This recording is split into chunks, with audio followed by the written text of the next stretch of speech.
of our world is about to change. I'm talking about the continent of Africa splitting into two. It started before sunrise. The sky over Kenya was still gray when a farmer stepped outside his home and froze. A jagged wound had opened across his land. Fences vanished. The earth had split clean through his yard, carving a trench 50 feet deep and hundreds long.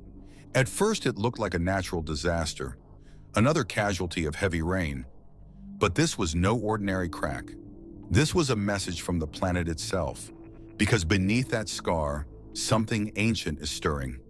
Invisible rivers of molten rock are pushing upward, stretching the land, tearing it apart grain by grain. And scientists say this is only the beginning. The continent of Africa, the cradle of humanity, is splitting in two. And in its place, a new ocean is being born. The map of our world is changing again. And this time, we can watch it happen. When you look at a fissure like that, it feels sudden, violent even. The ground gives way overnight, roads collapse, homes are torn apart. But what you're seeing isn't chaos. It's a symptom, a glimpse of something that's been building for millions of years. Beneath East Africa, the crust is being stretched like taffy. Molten rock from the mantle pushes upward, pulling the surface apart 1 inch at a time. We don't feel it. We only see its fingerprints. Cracks in the soil, valleys that sink lower every year, volcanoes that refuse to stay quiet. Scientists call this process rifting. It's what happens when tectonic plates begin to move in opposite directions and the planet starts to draw new boundaries beneath our feet. To most of us, the land feels solid, permanent. But under the surface, it's alive, constantly reshaping, constantly rebuilding. Every tremor, every eruption, every fracture across Kenya, Ethiopia, and Tanzania is part of the same story. A continent slowly being torn in two by forces we can't see, but can definitely feel. And while the surface may look calm, deep down there's motion, slow, unstoppable, and ancient. To understand what's driving it, we have to travel further down, into the fiery rivers that never stop flowing. Far beneath the Rift Valley, the planet is alive with motion. It's not water that flows down there, it's fire. Rivers of molten rock, slow but relentless, rise from the depths like glowing tides. They move beneath the continents, bending stone, cracking crust, and rewriting the map of the Earth. These are what scientists call mantle plumes, the great heat engines of our planet. They are ancient, deep, and unimaginably powerful. And beneath Africa lies one of the largest of them all. It's called the African superplume, a colossal pocket of molten rock that stretches thousands of kilometers below the surface. For decades, geologists suspected it existed, but only recently did they find proof. Chemical traces hidden inside volcanic gas, fingerprints from near the boundary between Earth's mantle and its core. What they discovered shocked them. This was no shallow hotspot, it was a direct pipeline from the deepest part of the planet. The same kind of force that built the Hawaiian Islands, now pushing upward beneath Africa.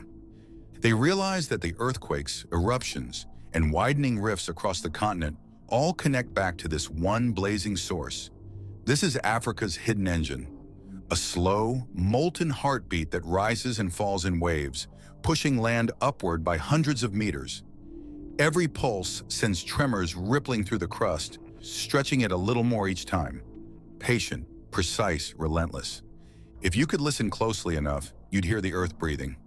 Each surge of molten rock carving tomorrow's geography today. And this slow rhythm, this deep, ancient heartbeat, is what's pulling Africa apart. If stories like this fascinate you, the ones that reveal how our planet is still reshaping itself, take a moment to subscribe, because we're just getting started.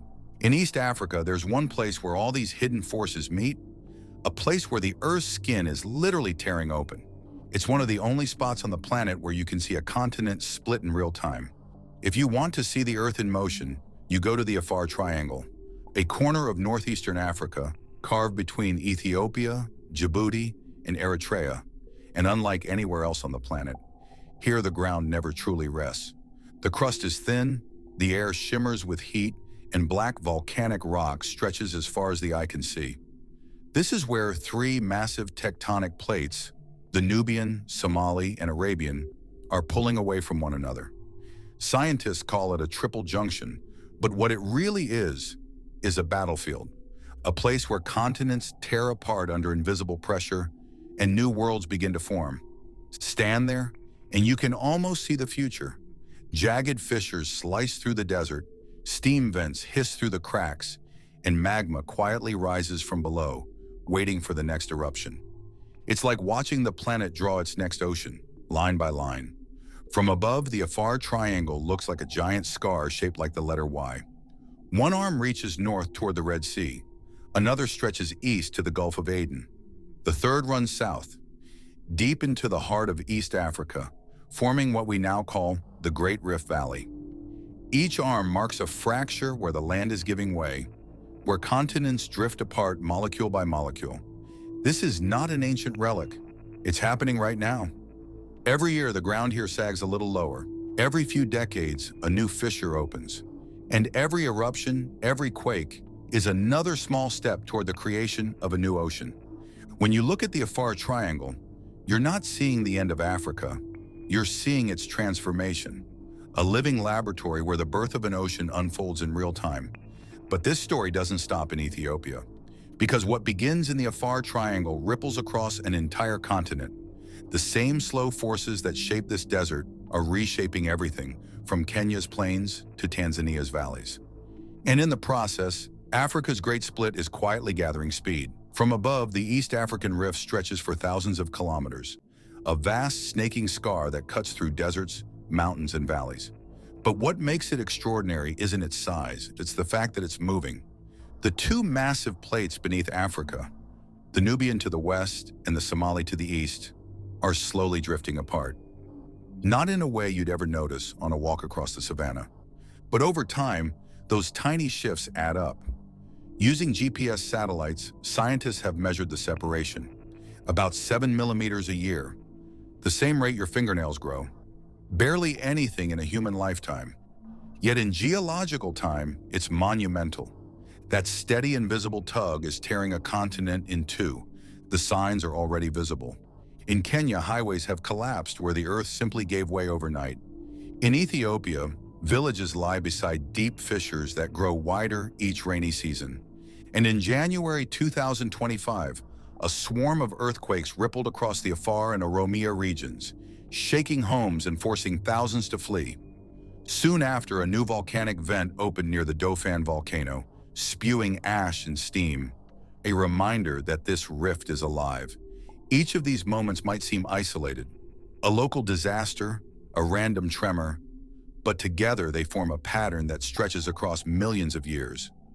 A continent slowly breaking apart under its own restless energy. Back in 2005, scientists witnessed something remarkable. A 35-mile-long crack tore through Ethiopia's desert in a matter of days. The Dabahu volcano erupted, forcing magma through the crust, widening the rift in real time. What usually takes centuries happened almost overnight. It was like watching the planet breathe and exhale fire.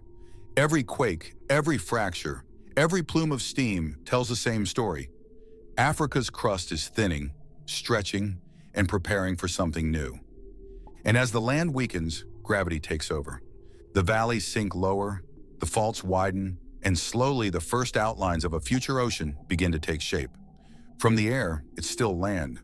But from space, scientists can already trace the contours of tomorrow's sea. A reminder that our planet doesn't stand still. It only seems to. What comes next is the inevitable consequence of this slow-motion drift.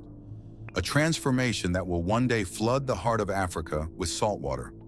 If you could fast forward a few million years, Africa would look unrecognizable. The Great Rift would no longer be a valley. It would be a sea. Seawater from the Indian Ocean will one day rush into this deepening scar, filling it from coast to coast.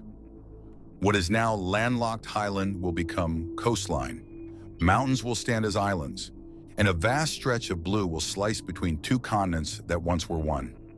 Scientists estimate it could take 5 to 10 million years, a blink in geological time. The Horn of Africa will drift eastward, breaking away from the mainland to form an island continent surrounded by a newborn ocean. This will be Earth's sixth ocean, complete with its own mid-ocean ridge, trenches, and new marine ecosystems. It sounds distant and abstract, but the blueprint already exists.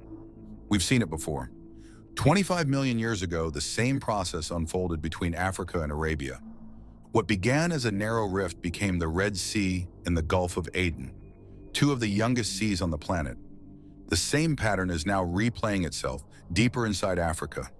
The land is thinning, the crust is splitting, and slowly, seawater will claim what was once desert and savanna.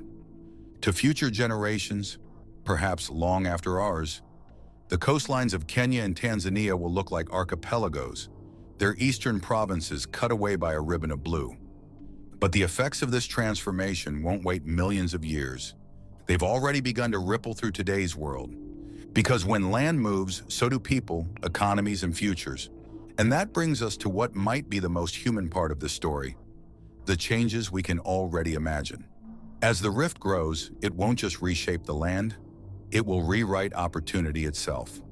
For generations, many African nations, Rwanda, Uganda, Burundi, Malawi, Zambia, have been landlocked, relying on ports in Mombasa and Dar es Salaam to reach the sea.